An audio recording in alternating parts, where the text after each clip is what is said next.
This is Tim Bryce with my column titled, Simplify, Simplify. Years ago, as my father transitioned into becoming a senior, he remarked that his mantra was now, simplify, simplify. He had traveled around the world, owned luxury cars, fancy boats, jewelry, and clothes, but none of that mattered to him anymore. All he wanted was just to divest himself of those things causing anxiety and just enjoy a simple life, which included a good meal, drink, and conversation. Being known as a fighter in his chosen field of endeavor, we found this notion of his to be rather unusual and out of character. Interestingly, I find myself now embracing his mantra and look to simplify my life. Like my father, I no longer impress easily. I have seen quite a bit of the world, met and worked with all kinds of clients, and had an impact on my profession both through the printed word and lectures. I now enjoy simple pleasures such as a good cigar, a good drink, and good conversation. I don't need a big car anymore, just something that is easy to maintain, reliable, and gets good fuel efficiency.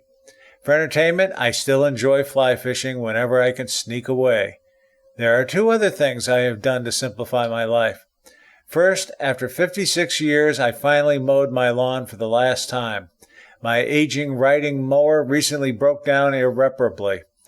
I was so disheartened by this that I wanted to take my gun and shoot it in the engine, finally ending its misery.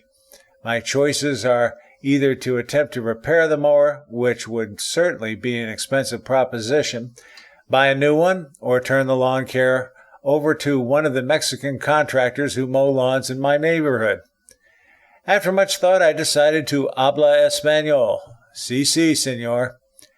I thought I would have second thoughts about doing this, but since making the decision, I have felt a huge burden lifted from my shoulders. I will still go out and hedge and prune bushes and other activities, but the weekly grind of mowing and edging a lawn is finally over. The second thing I did was resign from the board of directors of my homeowners association. Some of you may remember I made a vow to stop participating on nonprofit board of directors a few years ago. I broke that vow after our homeowner association raised our dues astronomically, and I became its secretary to help clean up the mess. Although I had no problem with the administration of the new board, I was still not happy with how the finances were being accounted for and felt betrayed. Consequently, I resigned as opposed to being made party to what I considered a sham. I felt my time and reputation were more important than participating in a bumbling board of directors. So far, my instincts have proven correct. Aside from these two items, I find I am now more inclined to throw something in the garbage than clutter my home with it. Whether it is something in the garage or in the house, I have developed a keen eye for the flotsam and jetsam that surrounds me. Everything else I try to keep in good working order, but simple. As a result of all this, I find myself mentally and physically more at ease, which is what my father was originally driving at. By keeping it simple, I have less to worry about and can focus on other more pleasurable things. Now, where did I put that fly rod of mine? Friends, keep the faith. This is Tim Bryce in Palm Harbor, Florida. Follow me on the internet at timbryce.com.